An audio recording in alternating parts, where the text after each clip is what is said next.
Mapagpalang araw mga kasambuhay. Halina kayo, samahan ninyo kami sa ating pakikinig sa mabuting balita ng Panginoon sa araw na ito.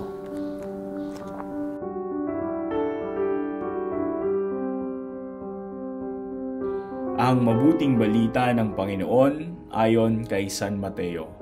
Noong panahong iyon, samantalang nagsasalita pa si Jesus, dumating ang kanyang ina at mga kapatid.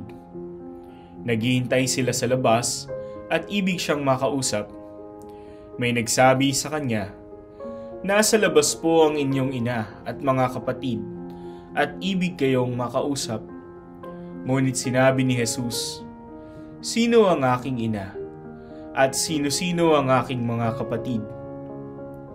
Itinuro niya ang kanyang mga alagad at sinabi, "Ito ang aking ina at mga kapatid, sapagkat ang sinumang sumusunod sa kalooban ng aking amang nasa langit, ang siya kong ina at mga kapatid."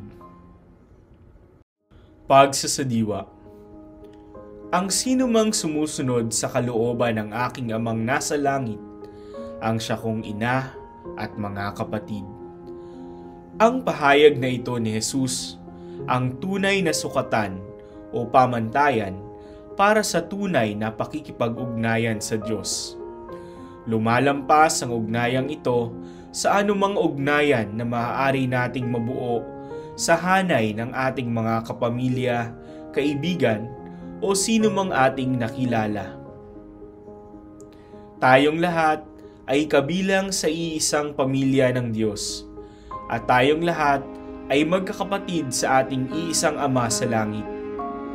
Sa panalangin itinuro ni Jesus sa kanyang mga alagad, ibinunyag niya sa atin ang isang malalim na katotohanan hinggil sa isang matalik na pakikipag-ugnayan na ninanais ng Diyos sa atin, at iyon ay ang ituring natin siyang Ama sapagkat itinuturing niya tayo bilang kanyang mga anak.